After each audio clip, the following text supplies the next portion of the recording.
Welcome to Amateur Decorating Like a Pro. I am Catherine. Now, you know how much I love my green florals, so this video is all about the florals. All right, this was our first one. So now we're going to move on to silks and moss. Now, this next arrangement is going to have moss and a monochromatic look with the flowers, peonies, roses, and begonias, all in pink. I've had these for quite some time. The last time I used them, there was a combination with some green apples in the floral arrangement. And they were in the bottom of the last tote that I pulled out with the greens. And I am so delighted to do this floral arrangement.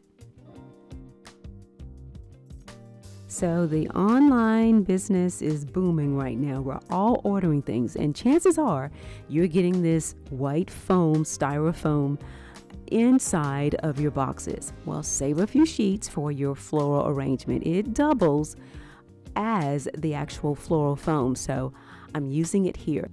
When cutting the foam, cut it about a ½ inch smaller than the vase along the sides. I purchased my moss by the roll, and the moss is from Hobby Lobby. And I love this one because it's really super green, more like a Kelly green, just very, very pretty. I did purchase some from the Dollar Tree, which I'm basically using for the topiaries. Remember, I showed you those earlier.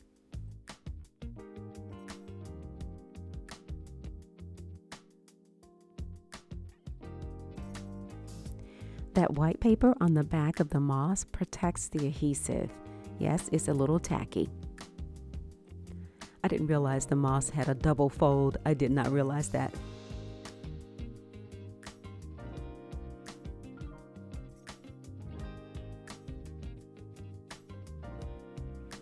I like to wrap the moss completely around the foam. Now you can leave the top open and maybe place some of the loose moss on the very top around the stems of your plants, or you can just cover it all together the way I did.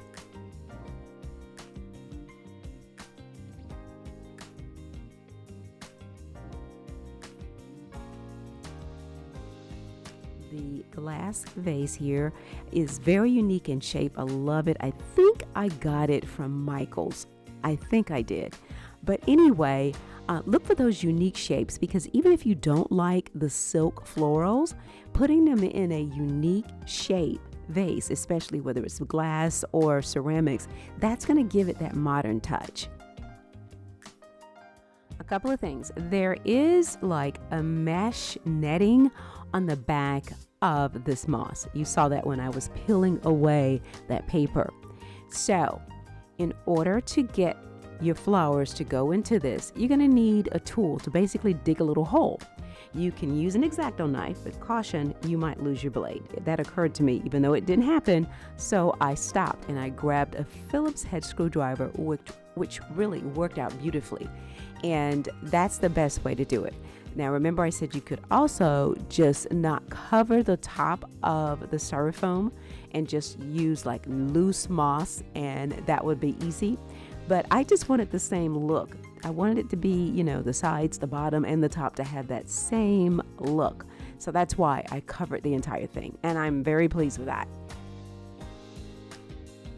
If you've ever gone into the fine homes where they have the very expensive wooden furniture, and you're probably looking at it thinking, oh, that's so old-fashioned or antique looking, when that chair probably cost about $5,000. This is the kind of floral arrangement that they would have on the table in the foyer, or maybe on a small table in a corner.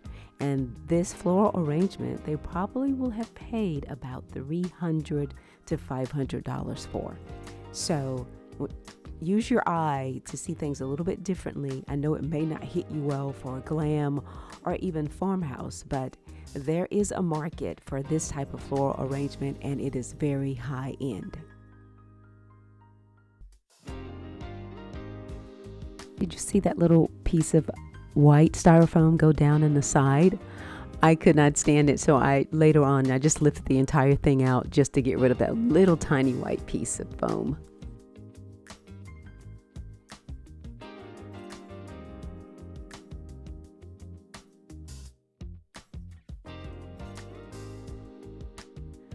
And for the finishing touches, I added some smaller picks, previously cut greens from other plants, as well as a large fern, which was also faux.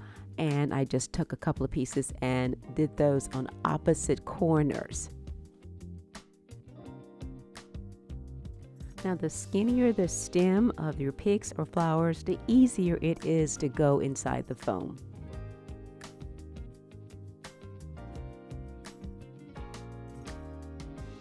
And so basically, you are planting the flowers. Okay, my creative juices are flowing over here. Think about this as a wedding centerpiece. Absolutely stunning.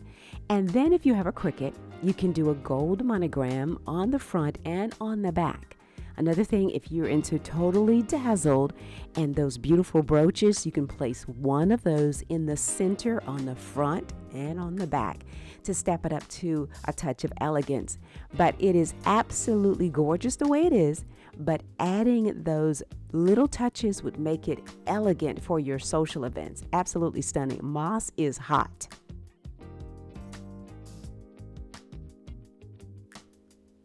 Ooh, I like it, but I would prefer to love it. So let's put some more finishing touches on it.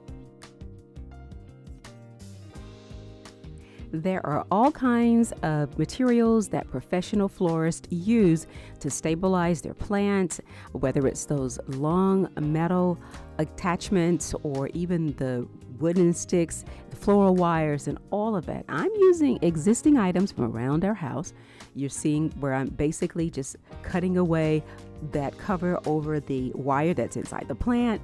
Well, you'll see where I add skewers to the bottom of some buds that I want to stick in the very center of the plant, and that goes into that foam very easily. So I'm wanting to have these kinds of beautiful floral presentations throughout my home, and I don't want to have anything extra. So it's sort of minimalist what I'm trying to do here, but yet I still want a little bit of drama. Nice clean lines, shall I say.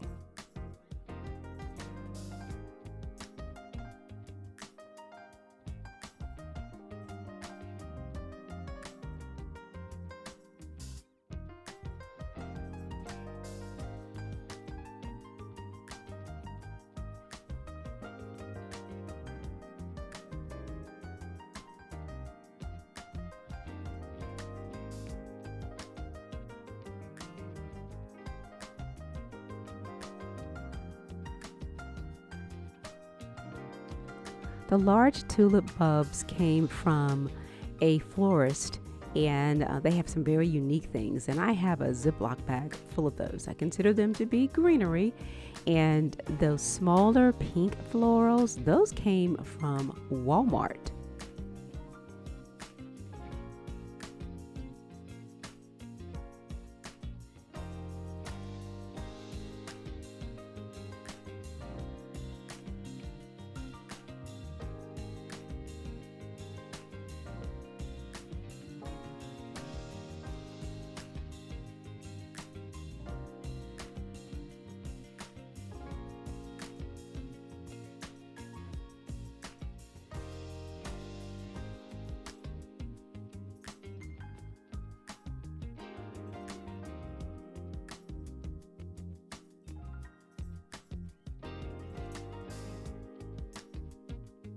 So this Sunday, another floral is going to be coming up. A couple of them are coming up next week.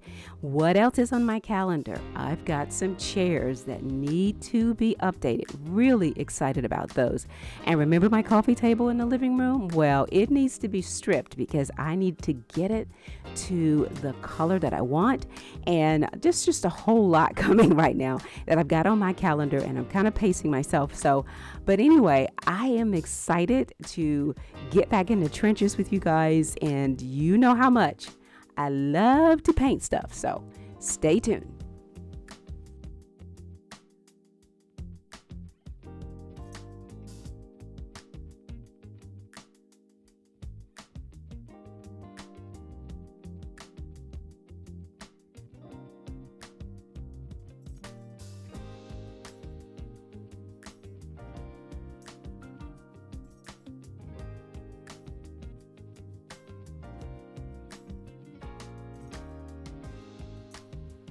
I love having it on the mantle. However, the mantle is very warm because we're still using the fireplace, and moss tends to dry out.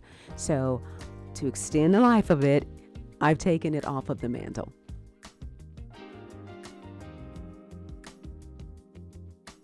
Thanks a lot for watching, and as always, stay in prayer and stay creative.